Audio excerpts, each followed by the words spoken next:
বাংলা ঘোড়া পড়েছি আমার মনে হচ্ছে এটা একটা কি সাংঘাতিক সিনেমাটিক একটা পিস, মানে এর মধ্যে কোথাও নাটক আছে কিন্তু অতি নাটকীয়তা নেই, এটা আমার সবসময় মনে হয়েছে।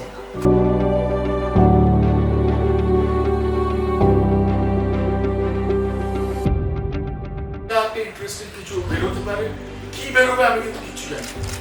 এটা হচ্ছে আমি বলছিলাম অর্গকে ফর্মলেস আনছ, আমরা থিয়েটার করি, সিনেমা করি, তার একটা আঙ্গিক থাকে।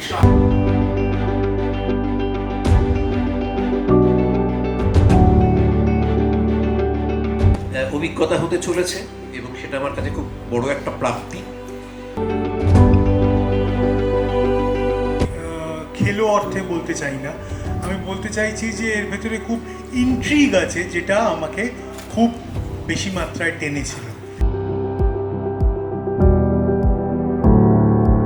আমার মনে হয় আমি আমার বেস্টটা দেওয়ার জন্য রেডি। এই যে জার্নিটার ভেতর দিয়ে আমরা যাবো এখন নেক্সট যে কদিন শুট হবে এবং তারপরে আমরা আবার রিডিং এ বসবো, এইটা আমার কাছে মনে হয় একটা লার্নিং এক্সপিরিয়েন্স।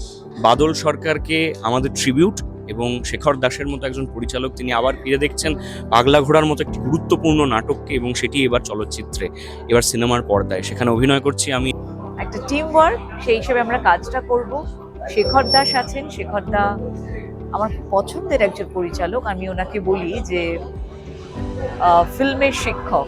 সবার কাছে এটা খুব গ্রহণযোগ্য একটা উচ্চমানের এমন চলচ্চিত্র হতে চলেছে যার সত্যি সত্যি একটা আর্কাইভাল ভ্যালু আছে। বাদল সরকারের শতবর্ষ, কাজেই এর থেকে ভালো ট্রিবিউট আর কী বা হতে পারত।